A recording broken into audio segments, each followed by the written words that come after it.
السلام علیکم عدیل فائنڈرز کے ویورز اینڈ عدیل فائنڈرز کے سبسکرائبرز اینڈ پیارے مسلمانوں، خواب میں کبوتر دیکھنا کیسا ہوتا ہے؟ ورسان یعنی ایک کب جانور ہے جس کو خراسان میں کبوتر کہتے ہیں۔ اس کو خواب میں دیکھنا عورت کنیز کو دیکھنا ہے۔ حضرت ابن سیرین رحمۃ اللہ علیہ نے فرمایا ہے، اگر کوئی خواب میں دیکھے کہ اس نے کبوتر پکڑا ہے یا اس کو کسی نے دیا ہے، دلیل ہے کہ عورت کرے گا، اور اگر دیکھے کہ اس نے ورثہ کبوتر خریدا ہے اور اس کے ہاتھ سے اڑا ہے، دلیل ہے کہ عورت کو طلاق دے گا یا کنیز کو فروخت کرے گا۔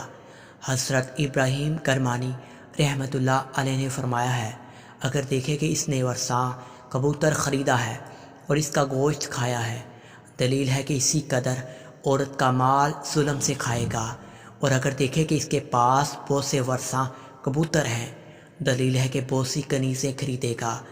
حضرت جعفر صادق علیہ السلام نے فرمایا ہے کہ ورثہ کبوتر کا خواب میں دیکھنا 3 وجہ پر ہے: منافع، معاشیت، غم و انداوا۔